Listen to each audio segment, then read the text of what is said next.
তো বন্ধুরা এমন ভাই এখন আইসেন মানে ব্যাংক থেকে লোন দিবার লাগিয়া আমার দিদিভাইয়ের দোকানও আইসেন। তো দিদিভাই কিতা হইলে আপনারা শুনিয়ে যাও পুরা ডিটেলসটা, তারপরে ভিডিওটা কন্টিনিউ করি। বলছি ম্যাডাম, আমি ইন্স্যুরেন্স কোম্পানি থেকে আসছি। কে আসতে বলেছে আপনাকে? না মানে আমার কাছে একটা ভালো স্কিম ছিল, সেটার জন্য। বলে ফেলুন কি বলছেন। না মানে ওই আর কি বলছিলাম, এই যে আমার কাছে যে স্কিমটা আছে, আপনি যদি মাসে 5,000 টাকা করে দেন, তাহলে 20 বছর বয়স হয়ে যাওয়ার পর, মানে 20 বছর এই পলিসিটা অতিক্রম করার পর আপনি মোটামুটি 1 কোটি টাকা পাবেন। আচ্ছা, এটাকে যদি উল্টো করা হতো?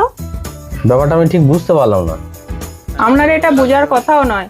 আপনি আমাকে 1 কোটি টাকা দিয়ে দিন, আমি মাসে মাসে আপনাকে 5,000 টাকা করে দেবো। কি চলবে এটা? দরকার নেই আমার পলিসি করা।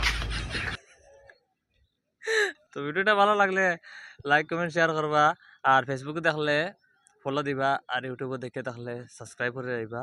ধন্যবাদ।